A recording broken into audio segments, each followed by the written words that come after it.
Thank you, Mike. I guess I could really tell a lot about Mike. And some of the others sitting out there. I might add that I practically grew up in his home, so. What a heck of a place to have to grow up, right? I want to thank the museum for having me. I want to thank you all for coming out. I know there could be a lot more things and better things you could be doing this afternoon, but to come to hear an undertaker, you got to pat yourself on the back for that.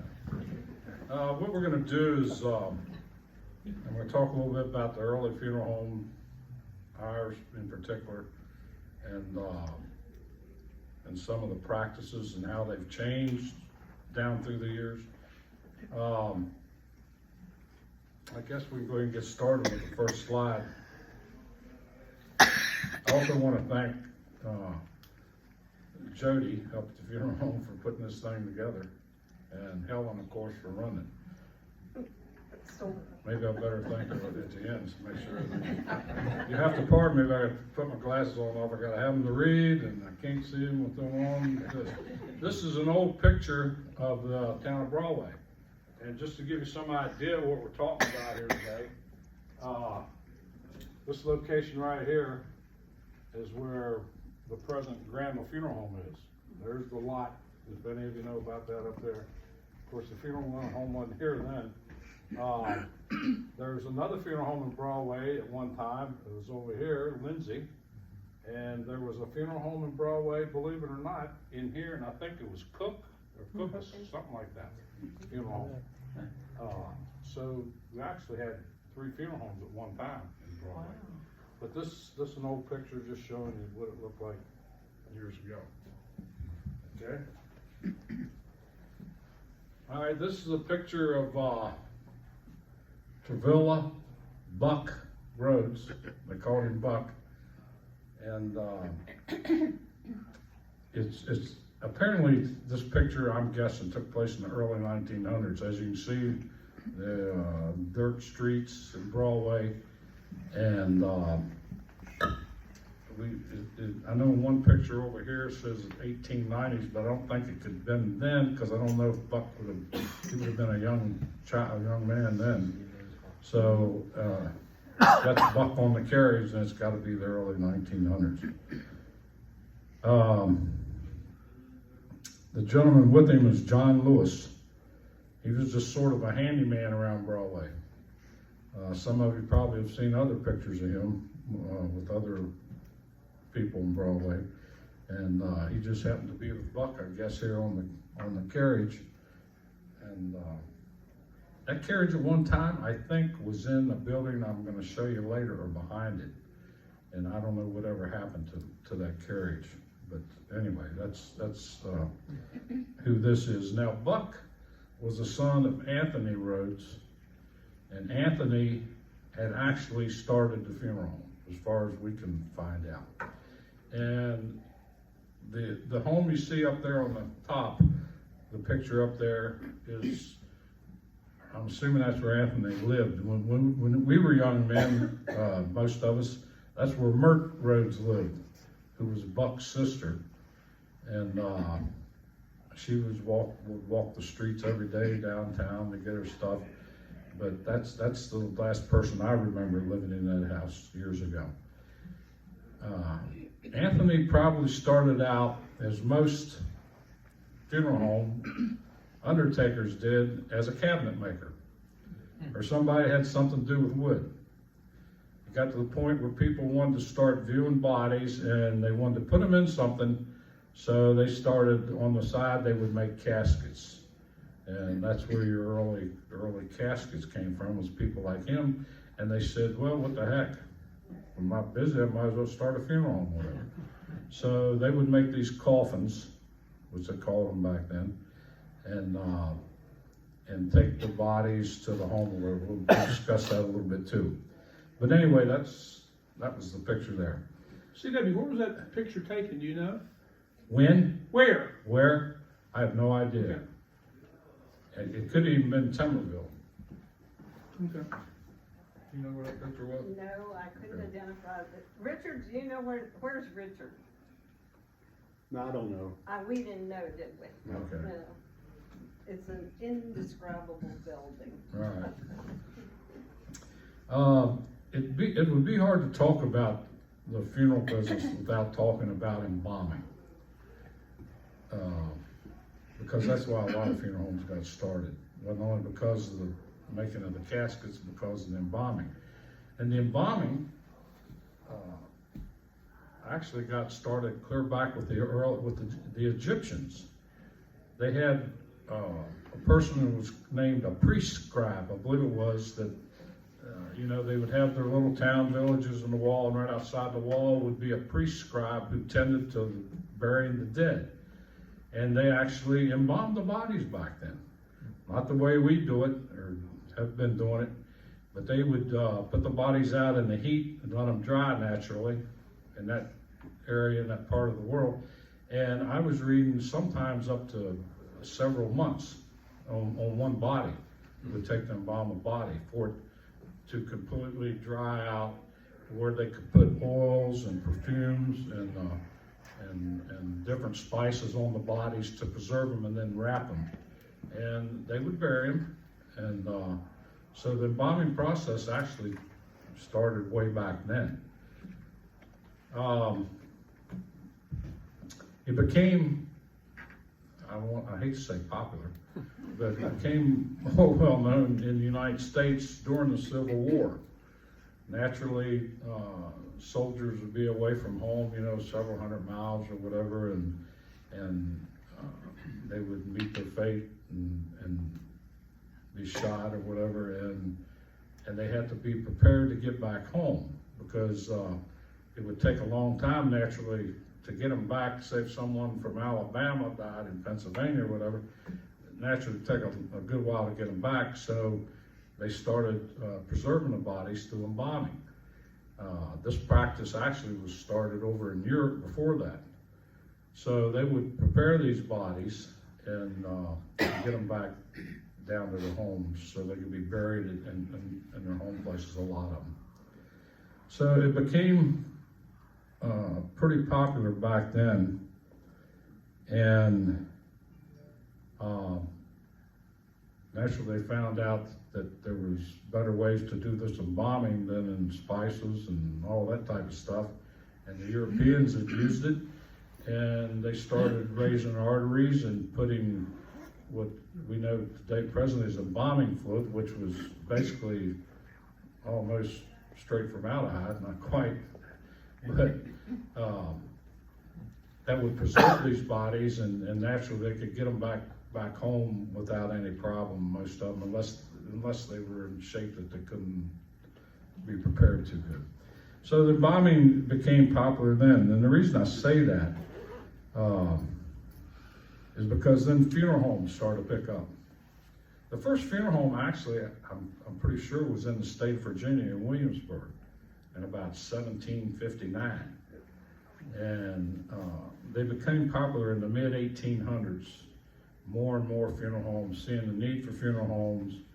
And of course, the basic need was having some place to put these bodies that the families maybe could see them, but and view them. Although most of them were taken home. I even remember taking bodies home when I was first started helping Dad. And but these funeral homes were built or made. Families lived in them. For instance, Mr. Rhodes, he lived in the funeral home, and downstairs, and I've been all over the country and seen beautiful old funeral homes where all these families always lived, and they would have rooms in these homes, big rooms, nice big, half as big as this, and they called them parlors. I often wonder when I got in the business, I said, parlor, I always thought of a beauty place, you get your hair done as a parlor. But they were called funeral parlors, and these cabinet makers, these men would make these caskets, and then embalming came along, and they would go to school and learn how to embalm bodies, and these bodies would be laid out in their parlors for people to view. They weren't used a whole lot in the middle 1800s, late 1800s, because like I say, most of those people were taken to their homes. and they had wakes for them. Some of you may have heard of that or whatever. We found out throughout the years that getting as we're taking bodies home, the caskets were changing, the coffins were changing. They were getting bigger. They were having metal caskets instead of just wooden caskets. And they were, rectangular in shape, and they were getting wider. And I remember the last one, we took one to Falks Run, and the family had to take the windowsill out or whatever to get the casket in the house. And that was about the end of that. But that was very common, and we actually have a piece of equipment up at the funeral home. I think it's still there, which it's a box about twice as long as this, and had curtains in it that fold into this box, and you would take this to the house. I remember carrying that heavy thing into a home, and they would select the room, and you'd open this box up, and these curtains, beautiful silk curtains, would come up, and you put the casket in front of that for the background, so that people didn't have to look at the pictures on the wall or the whatever was around the stands. But I remember carrying that thing a few times. But anyway, so then bombing made things change because people wanted to see their loved ones after they died, and so in order to preserve them, you have to do this in bombing. Okay, this building right here doesn't look anything like it did. It's really the building on the bottom left there. That's there above our funeral home on Lee Street, and that's where Mr. Rhodes, Buck, embalmed the bodies, and he would prepare them in there, dress them there, put them in the casket there, and then take them to a home, his other home. I'll show you. You can hear me. If any of you guys remember back in the day, there was a little wooden, it wasn't a bridge, just a little wooden thing across this over here, where the stream was. I don't know if it's sewer or what it was. But behind here was a wooden building, and there was a man that helped Mr. Rhodes. His name was Charlie Bowman. Had an old pickup truck, and he would come down from Harrisonburg every day, and his job was to set up tent, grass, and chairs and everything for a funeral, to take the vaults. The vaults were stored in this building behind this building. It was an old wooden building. Vaults were stored in there, and everything was a metal vault. When we moved to Broadway in '58, we never even heard of concrete vaults on it. They were just coming into being, really. Everything was metal vaults. You had 10 gauge, if you wanted to get real thick metal, you got an 8 gauge metal vault, that type of thing. Dad would have them brought in tractor trailers, and we had the building down below the funeral home now, believe it or not, that metal building, we kept them in for a while. But back then, they were kept in this building, and Mr. Bowman, he was in charge of taking these vaults to the cemetery, setting the tent, grass, and chairs up in these vaults, placing them over the grave. And Charlie would get there early in the morning, and if he didn't do that, naturally they didn't have a funeral every day, there were other chores they had him do. But he would pick some of us guys up, had a running board on the side of his pickup, take us to school. The old town dog, Fancy, would be tagging along, and there's 2 or 3 of us guys on those running boards, and we could stop at Howard Wetzel's or A.W. Whitmer and Sons and get bubble gum and taffy before we went to school, but he made us walk home because he had things to do. Good old Charlie, what a good old guy he was, and some of you guys back there I'm sure remember Charlie. But anyway, this is where all the embalming and everything took place, and I've heard people over the years who say, oh, we'd sneak up the street and try to peek in the window, to watch them embalm or dress these bodies. And then, what's the next picture? Okay, these are cooling boards, what we call cooling boards. Now the one on the right is a nice one. The one on the left, one of our employees years ago, Jack Moore, came up with this idea. We got to have a cool board. We're getting too many bodies. You can't just let them sit on the table. We got to have something to put these bodies on. So he actually made that. We still have that. Don't use it, but we still have that. And the other ones are a lot nicer because you can move the head up and down a lot easier. And so they were called cooling boards. And some of the old undertakers would take, like the one on the right, to the home to embalm bodies with. And you'd have to have the head up, so, I don't wanna get gross on anybody, but probably shouldn't be here if you don't hear it. You know, get the blood out of the bodies, and, naturally, that's the way to do it. So these were called cooling boards. Okay? Okay, that's Buck and his wife O'Greta. Some of you remember O'Greta. This was the funeral home. And the bodies would be taken from that other building we just saw up the street, and I never did know how they got them up there. I know they had a panel truck, and maybe an old hearse, and I'm assuming they put them in one of those, and took them from there up to the funeral home. The funeral parlor was right over here. And I remember as a young child, 5 years old, my dad would take me over to play with Buck's son, Steve, and going in and seeing this funeral parlor. And it was very common throughout the United States. You could go to any town. Even today, there's still a lot of these homes in these towns where people still live upstairs, and they've added on to them and everything else, but still have the funeral parlors there where the bodies are viewed in these homes, especially up north, especially Maryland, Pennsylvania, and those regions. For some reason, very popular. But I'm sure, like I say, it's all over the country. But when everybody's talking about Buck, well, then this is the man we're talking about. I remember Mr. Rhodes died. It was on a Sunday afternoon, I believe, after church, and my dad came home and told us, and it was just a terrible thing. Because I would play with his son, and I thought, gee whiz, at 5 years old, whatever I was, what's going to happen to his son? I'm not kidding, so. But that was really something that day, when Buck died, it's like losing a pillar in the community. Okay, where are we at? Okay, then in 1958, my dad bought the business. 57. Mr. Rhodes died in 56. My father bought the business, and he was asked by another funeral home to come to work for them. And if he didn't, he'd be sorry, because he wasn't going to go. So Dad said, I'll take the chance. And now you know the rest of the story. But this is the first funeral home. Today, at least we have the roof up on it, and we've added to it over in this way, and the chapel sits here, our present-day chapel.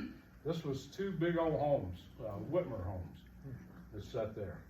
They had chickens in a chicken house there, and here was the funeral home. And Dad bought talked Mr. Whitmer into buying a little bit there, the space he had, so he could put a vehicle in. He put up a little outdoor area, awning with a look, and that's where Mike and John and Butch, that's where it all hung out. That's where all the kids, believe it or not, this place right here, it had a nice little field down here, still does, where we could sled ride on from up here down to the corner from Marshall Brenner Station. We could play football. If you ran downhill, you were on a good team. We played baseball and had the best neighbors. Mr. Joe Miller lived on up here behind the funeral home, and in his yard was a home run, and over the fence at John Ed Helbert's was a home run. And they put up with us kids for years, all hours of the night. I mean, but why in the world that ever happened, I don't know. It's just the funeral home was a hangout place. It was the hip place, the hangout place in Broadway. My dad loved it because he loved to feed the kids bologna sandwiches and hot dogs. I think that's probably the biggest reason it was a hangout place. But that's what the original funeral home looked like. We had the office was right here. We lived upstairs. We didn't change this thing from the funeral parlor hardly, other than it was a new looking building, different looking from the old beautiful homes. And we had an office here, we had a chapel sit behind the office, and a viewing room over in this part, and a 1 table embalming room. It was about from the chairs to here, from the wall to here, maybe not that, and a sink.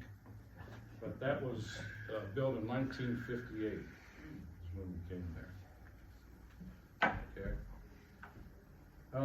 That's another picture of it. Actually, that was in the wintertime. As you can see, the phone numbers back then, our phone number today is still 3231. But back then, I don't even remember dialing the 3, but I guess we did the 3 and then 3231. We had an ambulance. As you see, this is what's called a hearse ambulance combo. If you couldn't afford an ambulance and a hearse too, this is what you earned. And to be honest with you, most funeral homes, except for one maybe in there, all the funeral homes all of a sudden went in the ambulance business. Somebody had to haul these people to the hospital when they got sick, when they were in accidents. Didn't have rescue squads much back then. And so the funeral homes did this work. And the reason they did that, I believe, is they thought, well, might be a future customer. It almost had to be the reason, because I don't remember my dad ever charging anybody more than $10. And I don't remember $10. $5 was about it, or nothing. And we would haul somebody from Matthias, West Virginia to UVA Hospital or Morgantown. How much we ate? $5. Yeah, you know that, but you help those families out, and most of the times you buried the people in those families that you helped out during the time of need. We would take this thing on wrecks. When the rescue squad started, they only had one ambulance, and so naturally you get more than one victim, and they'd call us up all hours of the night. My dad would be up, and when we got of age, we did the same thing. Had a light in the front and a siren. And in the back, what made it a combination was the floor, Formica floors in the back of these things, you put them on one side, they were flat, so you could put a stretcher in there. On the other side, you flip these 4 Formica flooring over, and they had rollers on them, so you could use it for a hearse. Put the casket in, you know, to roll the hearse. So it was really a smart thing it did. Had 2 seats on the side, in the back, where you could sit there and do whatever you do. We didn't have any first aid. We had an oxygen tank and we called it a puke jar. And that's all we had. And I'm embarrassed to tell you, when I got old enough, 13 or 14 years old, to be able to lift people and put them on stretchers and go to the hospital, and I'd go with Jack Lore up Route 42, 100 miles an hour. Our idea was get them, put them on that stretcher, get them loaded, get them to the hospital. We lost one person all those years. A 90-some-year-old lady in West Virginia. We got 2 miles from her home, she died. And we stopped at the clinic in Burton to pronounce her dead. But that just what I was gonna say, I'm ashamed to say, if you were sick, wasn't feeling well, and I was in the back, Jack Lord told me, all I did was, I ran that oxygen mask on your face and cranked that thing up, and you got oxygen. It didn't make any difference if you were dying or you weren't. And how in the world, can you imagine well, you do it 1 time a day, and I did. But I thought that was the greatest thing. That saved everybody. And like I say, we'd get them to the hospital and take them in by the nursing station there and take them to the room and unload them in the bed. But we did that for years, and then naturally things started to happen with requirements. You had to have so much headroom in the back. You had to have either EMTs, or you had to have so much training, and all the funeral homes around said, well, you know, that ain't gonna work. So the rescue squads naturally were becoming more popular and had more equipment, so they really didn't need us. So in the probably the middle 60s, late 60s, almost all of us went out of the ambulance business. There were 2 left in Harrisonburg, and they went at it toe to toe. They finally realized it wasn't worth it. So everybody got out of the ambulance business. But that's what that's all about. Okay. Well, there's the combination hearse. All right. Beautiful piece of equipment. It probably cost about $15,000 back then, as compared to today, anywhere from $100,000 to $150,000. Okay. All right, this goes, going back, I'm sort of hopping back and forth. This goes back to the embalming. This piece of equipment right here is one of the reasons my fingers don't work too good. We would aspirate. We call it aspirate. When you have a body, you got to get the fluids out of it naturally. There are places in the body where fluids lay after you die, like organs, lungs, heart, liver, intestines, and this piece of equipment there was a hose stuck on each one of these, and one of them went to what's called the trocart that you had to put in the body to get this stuff out, and the other went to the sink. Or it didn't go to the sink, I'm sorry, it went to the jar. We had it plugged in a jar. Looked like the old beakers you had in science class back then. That's what it looked like. And you stood there with your left hand creating pressure with this thing and aspirating with the other. And buddy, I'm telling you, that was work. I mean, you were tired, and sometimes you even had to stop because it took a little while. And the embalming machine was a gallon jar that we put above the body's head and used gravity flow. My dad, Buck Rhodes, all of them used gravity flow. We didn't have a machine like this. We used gravity flow to embalm, and even got the waste out of the body through the flow of gravity, pushing the fluid into the artery, through the arteries, and the waste coming back out through the veins. All that stuff going to your toes, your fingers, coming up back through your body, out through your heart, and in the container. And that was our embalming machine. So when I went to school in 73, I worked at a funeral home in Petersburg, Virginia. It was one of the biggest, probably still, I guess, in Virginia. Family owned. I walked in the embalming room and they had these two beautiful embalming machines sitting there. And that guy looked at me and said, "What are you looking at, CW?" I said, "How's this thing work?" And he said, "Well, don't you have one of these in Broadway?" I said, "No." I said, "We still use the gravity." He said, "You gotta be kidding me. We got that in the museum back here." So, my dad, man, when I got out of school, well, even before I got out of school, I got home, I said, "We're getting an embalming machine." And so we got two that look like this, which were modern. And you set the rate of flow, and it's so nice. You control the rate of flow and the pressure and all this with this machine, and we got rid of that other thing. I think we may even still have that much. Okay. We even moved up in tables, as you can see from those old tables you saw a while ago. This was our first table, porcelain table. I always thought it was the best. I loved it because it has these deep troughs over here, where waste can go down the side and come out the bottom. But this thing once it was in the embalming room, you couldn't move. That thing was heavy. And so this is what we had for years. And then about 10 or 15 years ago, we went to these type of tables. We had to hydraulic lift, which makes it nice. You can slam them down. Here's the embalming machine I was talking about, the fluid, and these you could finish embalming the body and move it over to the other section where the body would be dressed. And if you had another call, which we do a lot, you put them on another table like that and move them right in there. So that really helped and speed things up. On this old table, that's all right. On the old table, we had to lift it. We never had a lift, a body lift. So you can imagine how our backs are. I don't know how it lasted this long. But we had to lift everybody off of that table like this, turn them around, and have the casket behind us and put them in the casket. We did that for 40 years, 50 years, until we got finally, about 15 years ago, got a lift. Oh, is that a godsend? And now, naturally, now they still have the lift, which makes it a lot easier. This is just a picture that was taken when we built the chapel in '78, my brother and I bought my dad out, and we built a chapel here. It's still the present day chapel, and that's just us sitting around that.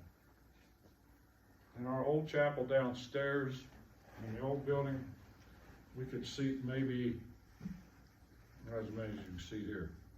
And in this, we can seat up to 150 comfortably, and plus 3 viewing rooms. So as you can see, that really was a big help. Okay. That's just a couple pictures of the funeral home. I hate to say it, but in case you're wondering, I got my dad golfing, which was a big mistake. Wouldn't make a difference because he's retired. But he was golfing that day because his buddy's vehicles were there. And they took this picture.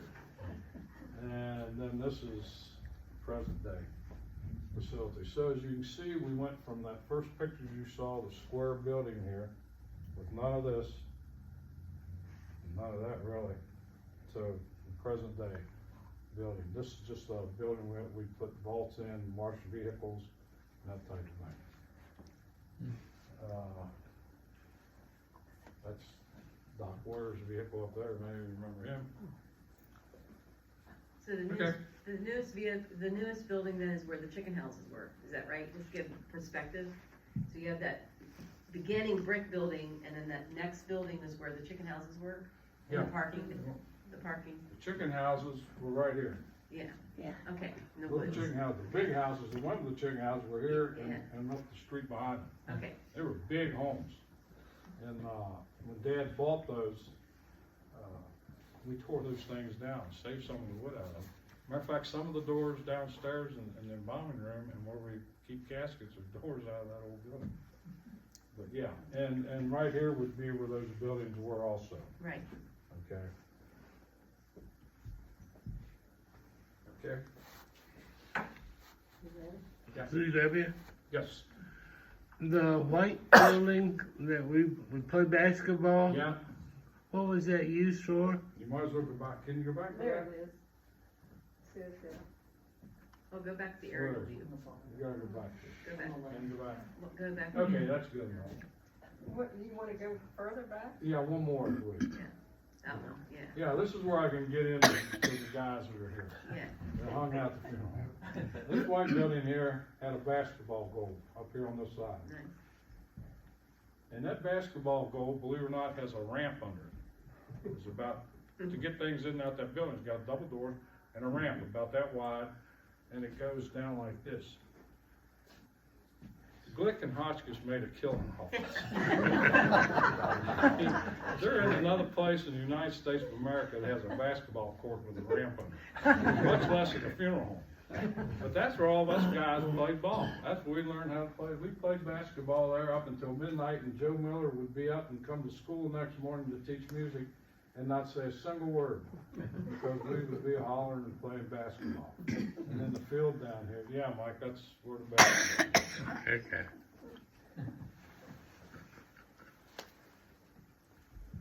Okay, this is just the difference in the hearse you saw a while ago and the equipment of today.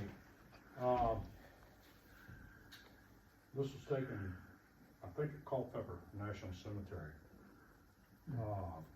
Naturally, we have funerals in national cemeteries, Arlington National Cemetery, this is Culpeper. I do want to say, we buried a rear admiral down at Arlington. I did. The guy he bought an old house over on Route 11 up in Port Manor, up the next street up from Endless Caverns of Road. He bought this old house, and he loved it so much. He'd read about it and got the slaves' quarters fixed up, and found a walk from the kitchen stuff, the slave quarters in his house, and uncovered that walk. Anyway, he had a son that got married, was getting married, and he found out from somebody that there was still somebody around that loaned out tents. We did that for years. Loaned out funeral tents for different events. So he called us up, or his wife did, and wanted to know if we would rent him a tent. And I said, no, we won't rent them to you, but we'll loan it to you. So she said, our son's getting married, it's her stepson, He's from California. So anyway, I took this tent over. It was a hot summer day, and I was sweating. We had to put them up. Some of you guys helped me put tents up. And so the old man was sitting on the steps of his house, watching me sweat and drinking a beer. And I got done, and he said, "Mr. Grandle?" I said, "No, sir, just call me C.W." He said, "C.W., would you like something to drink?" I said, "I sure would." So I sat there and talked with him for about an hour. And he was telling me about how he and his wife met and all his details and so on. So anyway, they had the wedding. I went and picked the tent up. Well, about a year and a half, 2 years later, he died. And they called us. And she was wondering if I could take him down to Arlington and have him buried. I said I would feel honored. So anyway, we went down to Arlington. I took him down there. I took my father-in-law with me. And parked down at the bottom of the, he was buried down the bottom next to the Potomac. And he had everything that the President of the United States gets, except for the boots turned backwards on the caisson. They came down through Arlington Cemetery. They were firing cannons. They were shooting guns. The jets flew up the Potomac River and one flew out. It was something else. But anyway, that was quite an ordeal. So we buried him, and then about 4 or 5 years ago, his wife died, and her request was for us to bury her down there beside him. She didn't get anything. Matter of fact, she was in our funeral home for 3 months. The stepchildren didn't take care of her, didn't want anything to do with it, and they had a time where they were finding some cemeteries you all read about, or graves down in Arlington that they had some misplacements, and the COVID had run in, and they were having all kinds of problems, and put us off for 3 months. That we had her up there and took her down and buried her down there beside her husband. I took her down one morning, but they did give her the detail and everything, just like she didn't get the guns or anything else. They just got her out of the back there from there. Things have changed. C.W., Yes. what's the significance or the history on the bars on the hearse? That goes back, does that go back to the horse-drawn? It's just a fixture that, I guess, just to doctor things up. It's like caskets and coffins. Certain people wanted more, they wanted something a little better, something different, so they made. Think about something. The hearse, I'm not really sure what that bar represents. Other than death, I don't know. That'd be a good thing. That's a good question. I never really paid much attention to it. But, okay. This is, I gotta give the other funeral home some recognition here. This is the old Lindsay Funeral Home. It was in Broadway, which Ellen lives in there. She tells me all kinds of ghosts in there, but no, I'm just kidding. They were here probably 2 or 3 years maybe in Broadway and closed down. They had the funeral home in Bridgewater for 4 or 5 years, closed down. And, but this is where their funeral home was. And that's, if you would go right through the backyard down into the field, that's our funeral home. So they put it pretty close. But that was the other funeral home, Broadway, and the Cook's funeral home, I don't think there's any, there might still be a little building there across Presbyterian Church. Richard, is it? You know where the, I don't think HB the Lance building and you're all them referring live? to is still there now. yeah, okay. We got an old That's where building the that other we store was. And I'm not equipment sure in. how long that funeral home was even there. It was At one time, before. that's why when I saw this picture, I wanted to mention, Rockingham County probably had more funeral homes, maybe still does, than any county in the state of Virginia. Not even close. You had Brill Funeral Home in Elkton, you had Long Funeral Home in Cross Keys, you had Kiger Pence in McGackey'sville, you had Rosenberger in Bridgewater, and Lindsay had one there. And you had McMullins and Singer's Glen, and you had Grandle and Lindsay's and Broadway. You had, at one time, 8 funeral homes, not counting the one in Harrisonburg. And then Kiger Troball came along right after that. There's no way there's any county in the state of Virginia, maybe anywhere else, that has that many funeral homes. So, as you can figure, I would go to meetings, and it was like cutthroat. Talking about one, I mean, it was terrible. And I'd have to sit there and listen. I mean, nobody liked anybody. I was beginning, gee, would you guys like us? I don't talk about anybody like this. My dad taught it, Jerry and I, from very get-go. Don't be talking about your competitors. All it is free advertisement. And just listen. And that's basically what we did, was listen. And even worse than that is outside this area. I took my wife and me one time for a burial in Southwest Virginia. Dead of winter, snow flying everywhere. And it was a graveside service. The lady was from here, but originally from down in Southwest Virginia. Wanted to be buried back there. We took her down there, and we got to the cemetery, and there was about 15, 20 people there. And this guy walks up to me. I knew who it was as soon as I saw him. It was the local undertaker. So he said, "I'm the local undertaker here." "Yes, sir. Nice to meet you." And I said, "Do you know where the minister is?" "I don't know. I didn't get any minister." So I asked the lady's daughter, is the minister ready to have the service? "Well, we couldn't get a hold of him. Do you mind preaching it?" So what was I going to say? No. And so the undertaker, it upset him something terrible. The local guy said, "Say the Lord's Prayer and forget it. That's all. Just say the Lord's Prayer and let's get out of here." I said, "No, I can't do it. I can't do these people like this. I've heard enough scripture and do that." So everybody took a seat, and I recited a few verses of scripture and read the 23rd Psalm. Had that. I didn't have my committal book with me. It was a home in the hearse. We had the man. That would have been nice and easy. We always carry that for preachers like Steve that forget their committal book to have a committal book ready. So anyway, I do all this, and I asked anybody if they'd like to say anything about the lady, and the one neighbor guy did. Yeah, when we were young people and played together and all. So it lasted about maybe 10 minutes.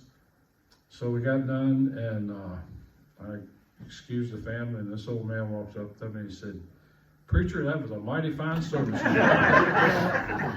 I went back out, and Peggy's out in the vehicle reading the book. I said, "You're not going to believe what you said." She said, "You dropped the body in the grave." I said, "No." I said, "It's worse than that. I just preached his funeral." But anyway, that's how cutthroat some of the, I mean, that's how it is all over the country, or was. It's a lot better today. But that, anyway, we had enough of them in Rockingham County that you could talk about.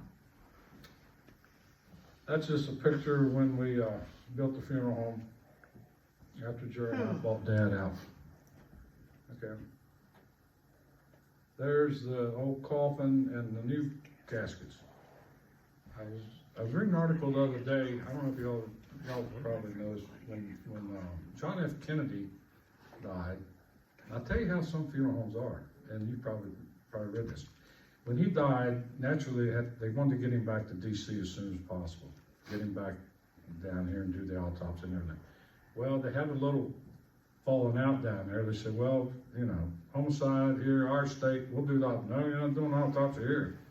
We're from the FBI, or we're getting him to Washington. So get him a casket." So they called the local undertaker down there, and he naturally, what casket does he provide? A solid bronze casket to put Mr. Kennedy in. So they put him in, they bring the casket back, and they go Gawler's Funeral Home in Washington, D.C. It's an old firm. I worked with a gentleman at that funeral home I was telling you about, worked down there, and they still have, when he worked there, this is what, 40 years ago, 30 years ago, still had the pillow, blood-stained pillow of Kennedy's in this Gawler's nursing home, or funeral home. And so anyway, it went on. The Kennedys never used metal caskets. They used Marcellus solid mahogany caskets. And that's what he was buried in. So everybody's thinking, what the heck? So the government said, wait a minute here. $3,900 at that time, which was a lot of money for caskets. $3,900 for a casket him and never used. So they said, can you knock this down, $500? And they said, well, no, not really. So they ended up paying him the money, and they wanted to do away with the casket. So they shot 40 bullet holes in it, took it up in a C-130 or something like that, out over the Chesapeake Bay, where it meets the ocean, somewhere out in there, and dumped this casket, is where that casket is. that he came from in Texas. And to my knowledge, nobody's ever found that casket. You know, they found the Titanic, but they haven't found the casket. But I thought I would mention that because of the casket. As you can see, things changed from the old carpenter making caskets to Clarksburg Casket Company, Batesville Casket Company making all kinds of different caskets today with all types of designs and decals and stuff you can put on them in them, adjustable mattresses, all this stuff. So they naturally have changed too, okay? There's the old casket we still have at the funeral home. My brother used that for Halloween one year, his wife. I think she set up in it and a few kids would come up for candy. Naturally, the few kids didn't get any candy, man, they took all. And then this is over in England, caskets like they have. The Catholic Church, Episcopalian Church, and some of the Lutheran, most of the Lutheran now, they use what's called a pall that you put over the casket. As soon as we get to the churches, they give us this pall and it has to be placed over the casket. Well, the reasoning behind that is that what's under that casket is all the same. In other words, it doesn't make a difference if it's a cloth, cheap thing, or stainless steel, or a solid copper. That pall represents, it's everybody's the same. Naturally, when you take that pall off, it isn't, but that's the reason. That's what they've always told us. Okay. I tried to get him to bring that coffin. He was sick and he didn't I know. couldn't get anybody home to load it. These are just some of the caskets I was talking about. This is called a church truck.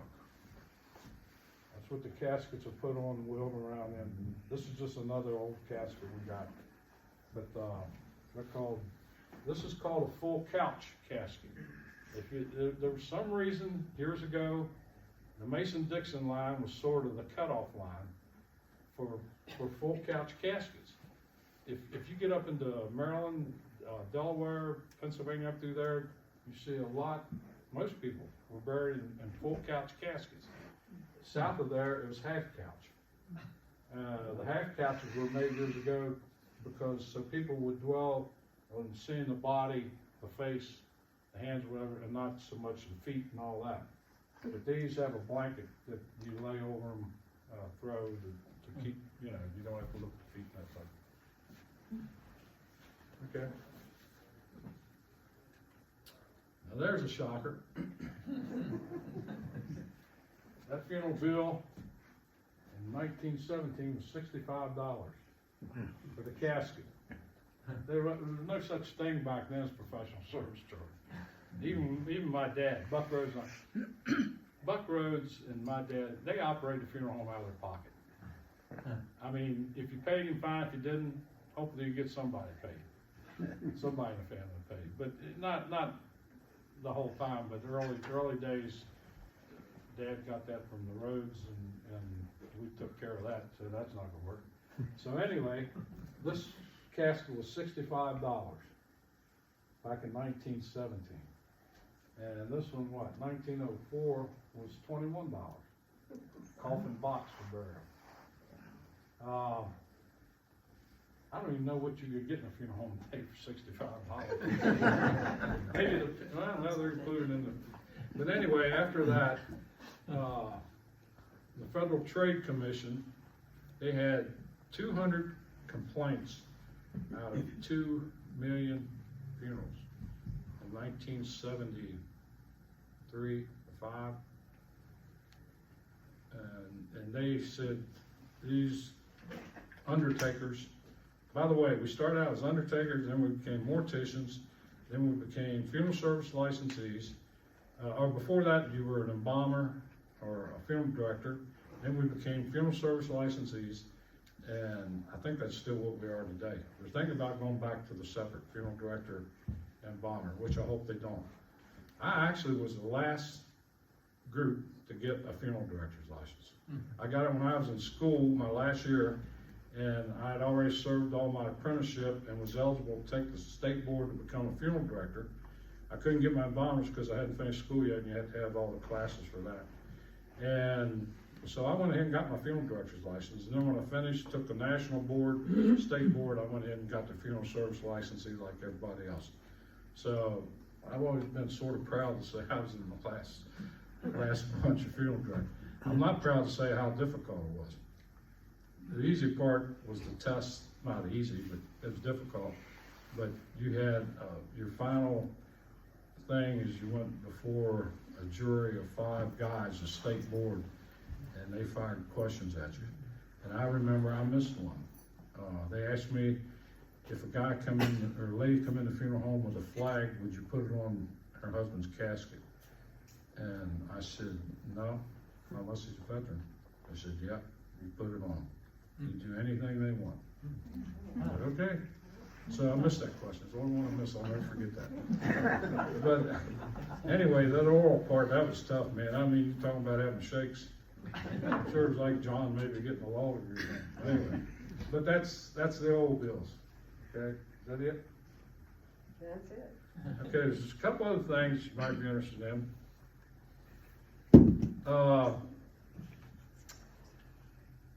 The obits in the newspaper. They were always free, nothing. And we called all of them in, because we couldn't afford to run to Harrisonburg with an obituary. The only ones that were fortunate enough to do that were Lindsay and Kiger and Trobo and Hope, because they were just right down the street. So they could take them down there every night. All the other funeral homes, we had to call them in, and just hoping they understood us and they got it right. Most of the time back then, they didn't do too bad a job. They'd mess up every once in a while. But if you put a picture in with it, then you have to take the picture up there to them. But most people didn't put pictures in for some reason. And when it was free, that's probably been the time to do it. And so anyway, all that changed and they started paid obituaries. One of the biggest headaches, I hate to say, if you're from the press, excuse me, in funeral business today, is the paid obituaries. We catch more flack. We probably have lost funeral, every other funeral home too, over paid obituaries. Everybody thinks it's our fault. And every once in a while it is. We might miss a number or misunderstood or put it in there wrong. But most of those mistakes you see in there, folks, I hate to tell you, but I like that. It's a newspaper. But the funeral homes the ones could get the first call and say, you really messed up my son-in-law's name and a picture. I'm sorry, we got proof. We have to email them all. That's one good thing about emailing, because we got the proof there for them. Proof's in the pudding. Okay, so when they went to paid, things got bad. And when things started getting bad, is when most funeral homes went to the web page. And I would dare say that more than 50% of our people that read obits read them on our web page.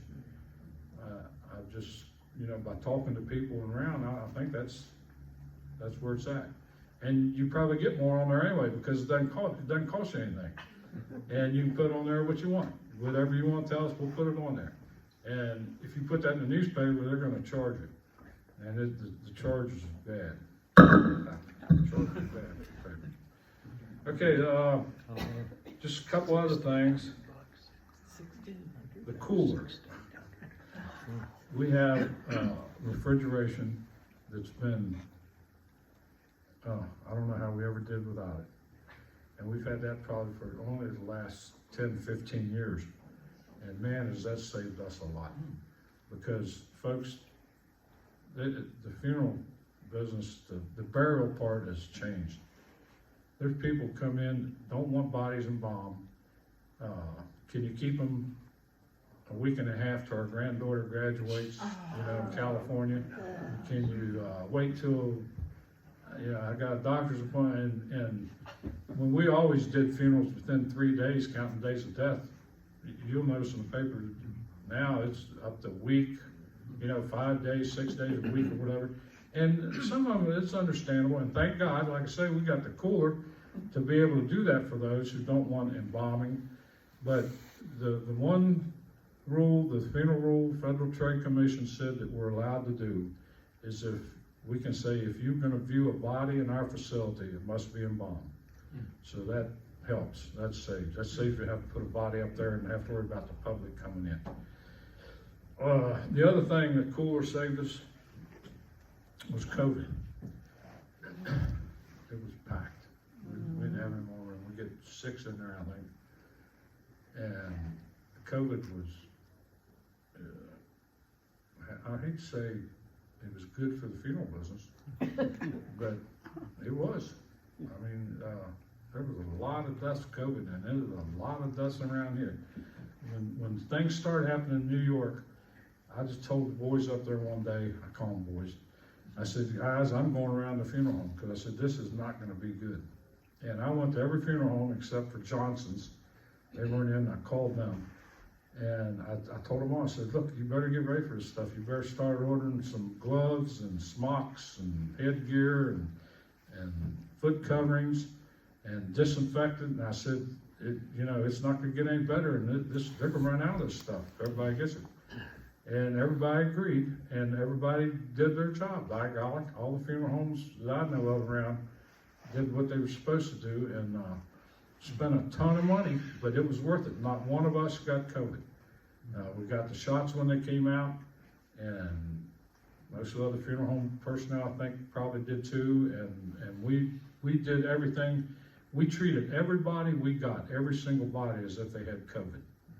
You couldn't take a chance, because so many of them we had wasn't even diagnosed with it until after. I mean, wasn't pronounced dead with COVID until afterwards.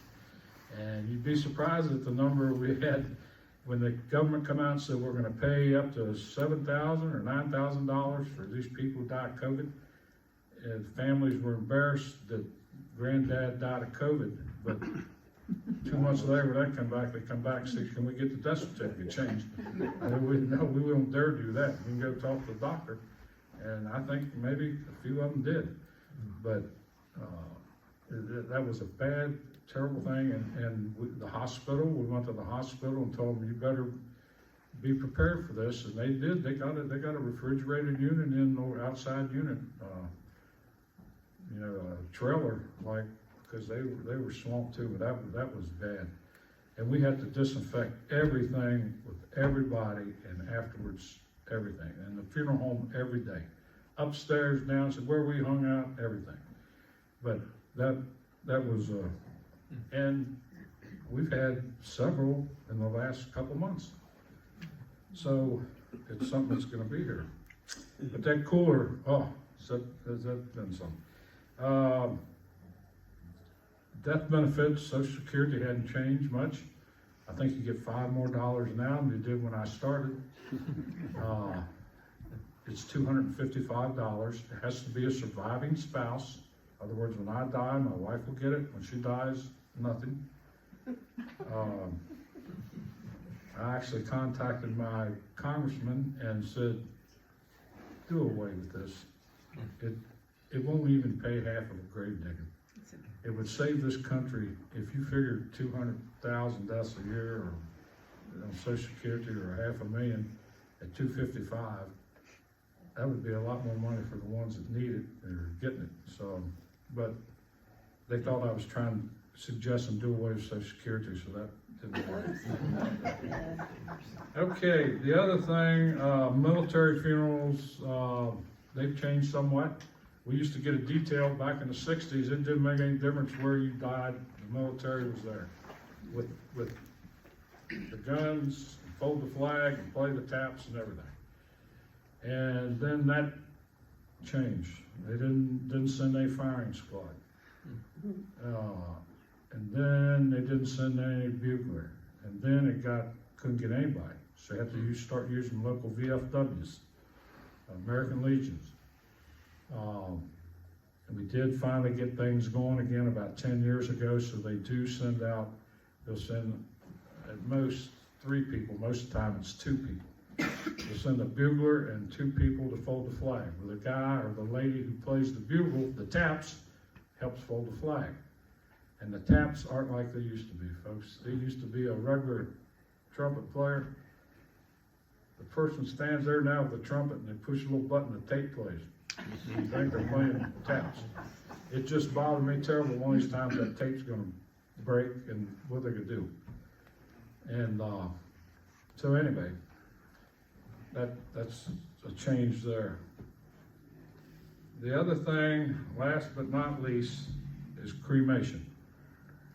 Cremations, we're probably up to 40-some%. Some funeral homes, 60% around. That's sort of taken over. A few people are using this natural burial, which, I don't know. They say you can grow a tree on top of you and all that stuff. I wouldn't want to live next to it, I'll put it to you that way. But cremation is a popular thing, and a lot of people are going to it. And you still have a funeral service.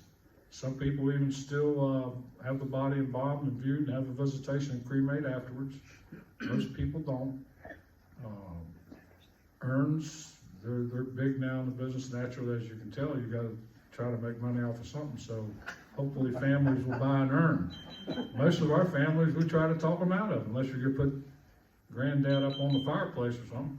What's the use of wasting money to put an urn in the ground? But if that's what they want, that's good, that's great. That's a couple dollars for the funeral home. Okay, I think that's about all.